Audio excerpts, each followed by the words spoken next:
can't help but laugh at Cleveland. This is coming from one of their own fans on Twitter. The Browns could have paid Baker Mayfield 35 million a year for 5 years and kept all your draft picks, kept the first quarterback to win a playoff game in Cleveland for years, kept your morals, and kept those commercials. Those commercials were worth a contract. Hashtag Browns.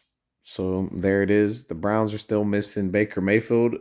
That might have been before the game, or probably maybe even still after the game, because I mean, you guys somehow, some way beat the 49ers. I thought there was no way that you guys could beat the 49ers, especially without Deshaun Watson. But you go in there with that defense and get the game, and you get to win over one of the best teams, or what you everybody was probably thinking. I was thinking, I think most of everybody was thinking the best team in the league, the 49ers, without Deshaun Watson crying because he has a little bit of a hurt shoulder, and he's been medically cleared to play the past 2 games and has refused to play.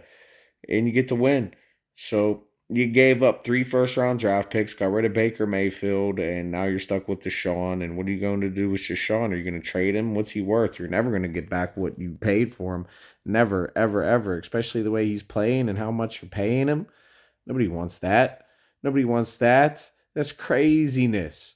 So what are you going to do now, Cleveland? Obviously, you're going to have to go forward. You're going to have to start him. We're going to keep your coach because he's already said he's upset with the coach and he wants to run a different type of offense.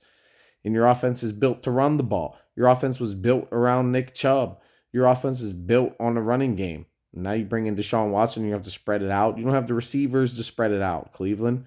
So you're guys stuck running the ball. You're either stuck with Stefanski or just stuck with Watson, or some are going to have to coexist. I don't know. But are you going to have to get off the Nick Chubb contract now that he got hurt and go forward with Deshaun Watson? I don't know, but there's a lot of question marks in Cleveland.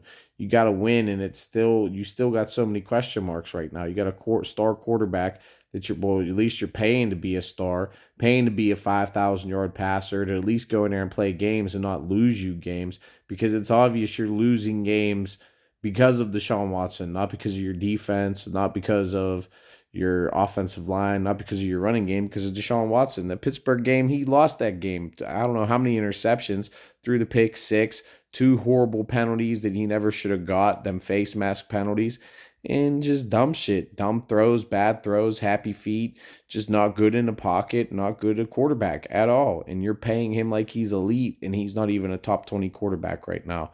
Maybe not even a top 30. Baker Mayfield's playing better than him in Tampa Bay, and you gave up Baker Mayfield and your whole franchise for them. This is why Cleveland's dirt, and they'll always be dirt. And I really don't think this is going to look good for Cleveland. I'm sorry, I'm going to go doom and gloom on Cleveland right now. I think your organization is in a fire. It's going to be in a dumpster bin, and you're not going to know what to do. You're not going to know how to manage this situation. You'll screw it up like you always screw it up. You're probably not even going to make the playoffs this year. You'll get this big win, and then you'll lose a game to like the Cardinals, or you'll lose a game to somebody you shouldn't lose. It's just a terrible team. A couple terrible teams. You'll lose your division games because you can't step up. You might end up beating Cincinnati, but when it comes to Baltimore and Pittsburgh, you'll fail like you always fell, and you'll just be 7-10 this year. Cleveland is looking at a 7-10 record still, even with the upset over the 49ers. Sorry.